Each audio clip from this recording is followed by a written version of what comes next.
ഈശോയിൽ പ്രിയപ്പെട്ടവരെ, വിശുദ്ധ ഗ്രന്ഥത്തിൻ്റെ ഒരു സന്ദേശമാണ് ക്രിസ്തുവിൻ്റെ ആത്മാവുള്ളിടത്ത് സ്വാതന്ത്ര്യമുണ്ട്. വിടുതലിൻ്റെ ആത്മാവാണ് ദൈവാത്മാവ്.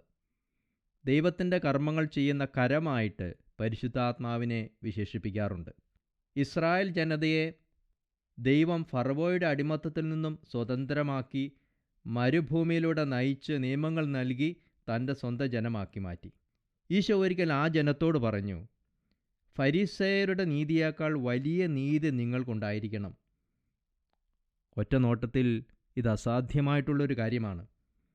നിയമാനുഷ്ഠാനത്തിനായി ജീവിതം സമർപ്പിച്ചവരാണ് ഫരിസേയർ. അതാണ് അവരുടെ ജീവിതവ്രതം. അവരെക്കാൾ വലിയൊരു നീതി എങ്ങനെ സ്വന്തമാക്കുവാൻ സാധിക്കും?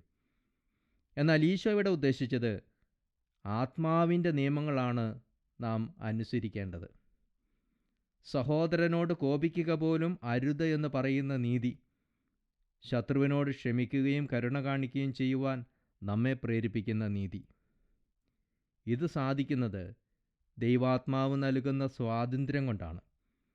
ക്രിസ്തുവിൻ്റെ സ്നേഹമാണ് അതിന് നമ്മെ ശക്തിപ്പെടുത്തുന്നത്. നമ്മുടെ കടപ്പാട് മുഖ്യമായും അനുഷ്ഠാനങ്ങളോടല്ല, നമ്മെ സ്നേഹിക്കുന്ന ദൈവത്തോടാണ്.